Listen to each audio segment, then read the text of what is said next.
एक बड़ी मशहूर कहावत है, बुराई का अंधेरा कितना भी काला डरावना क्यों ना हो, लेकिन उसको जड़ से मिटाने के लिए अच्छाई वाली रोशनी की एक छोटी सी किरण ही काफी होती है।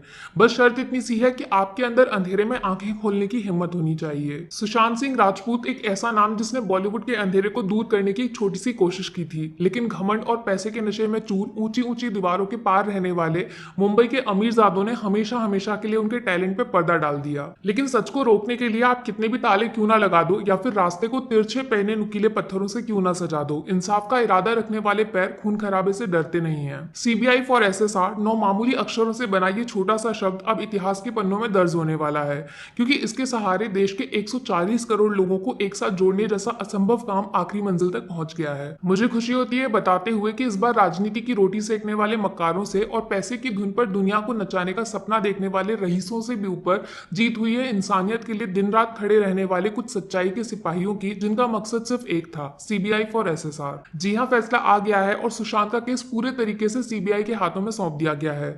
मतलब षड्यंत्र और धोखे का खेल जो अब तक खेला गया उसका भांडा पूरी तरह फूट चुका है। दूसरी जीत यह भी है कि सुप्रीम कोर्ट ने साफ बुलंद शब्दों में आवाज ऊंची करके घोषित कर दिया है कि बिहार पुलिस का केस गलत नहीं था और उसकी जांच पूरी तरह जरूर होनी चाहिए। यानी सुशांत के परिवार की तरफ से फाइल किया गया केस मुंबई नहीं बिहार की कोर्ट में लड़ा जाएगा। जरूरी बात यह भी है कि सुप्रीम कोर्ट ने स्पेशली अपने फैसले में इस बात का भी जिक्र किया है कि अब मुंबई पुलिस के पास इस जजमेंट के खिलाफ आवाज उठाने का कोई भी हक नहीं है। यह फैसला आखिरी है। सीबीआई इन्वेस्टिगेशन में जिस भी डॉक्यूमेंट की जरूरत पड़ेगी मुंबई पुलिस को पूरा सहयोग देना ही पड़ेगा। मतलब हाँ ना वाला खेल अब नहीं चलेगा। जो सबूत आपके पास है वो सामने लेकर आइए फटाफट। अब सबसे जरूरी बात की ये नौबत आई ही क्यों? बाकी केस में तो सीबीआई जांच आसानी से हो जाती है, तो फिर सुशांत के लिए इंसाफ की लड़ाई इतनी लंबी कैसे हो गई?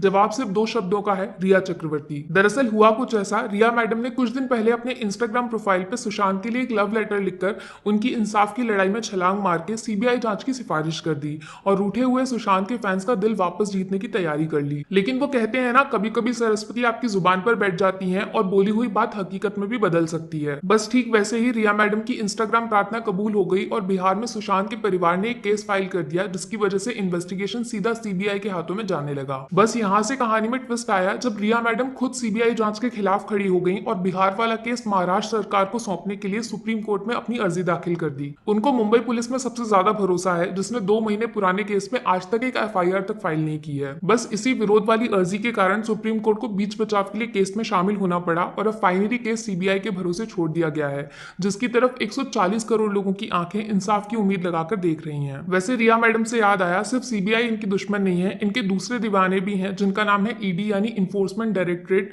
जो सुशांत के अकाउंट से 15 करोड़ गायब होने वाले चमत्कार से पर्दा हटाना चाहते हैं। लास्ट में कुछ बदतमीजी और बेईमानी में पीएचडी कर चुके लोगों का भी नकाब उतारना चाहती हूँ, जो बिकाऊ पीआर एजेंसी की मदद से फेक न्यूज उड़ाने की फैक्ट्री चलाते हैं, जिसमें कभी सुशांत की बहन, उनके पापा या फिर अंकिता लोखंडे को बदनाम करने की कोशिश की गई है। तुम लोग एक बात बताओ, दुनिया में ऐसा कौन सा ऑपरेशन होता है जिससे सांप इंसानों का रूप ले सकते हैं? क्योंकि तुम्हारी गिरी हुई नीच हरकतों को देखकर साफ जाहिर होता है कि तुम्हारा जन्म इंसानी रूप में तो हुआ नहीं होगा। इसीलिए चुपचाप वापस अपने बिल में लौट जाओ, वरना बारिश का मौसम है, आजकल पैर के नीचे काफी कुछ कुचल दिया जाता है। देखो, भले केस सीबीआई को मिल गया हो, लेकिन लड़ाई अभी बहुत लंबी है। सुशांत सिंह राजपूत से लेकर दिशा सालियान दोनों को इंसाफ के नजदीक पहुंचाने की जिम्मेदारी मेरे और आपके कंधों पर है। दुनिया ताने मारेगी, आपको बदनाम भी किया जाएगा, लेकिन डरने की जरूरत बिल्कुल नहीं है। हम जिस चीज के लिए लड़ रहे हैं वो देश का कानून बदले ना बदले, लेकिन लोगों की सोच जरूर बदलेगी। आखिरी में आप सबको तहे दिल से शुक्रिया। उम्मीद करती हूँ अगली बार हम सुशांत जैसे कलाकार की कद्र करना सीख जाएंगे।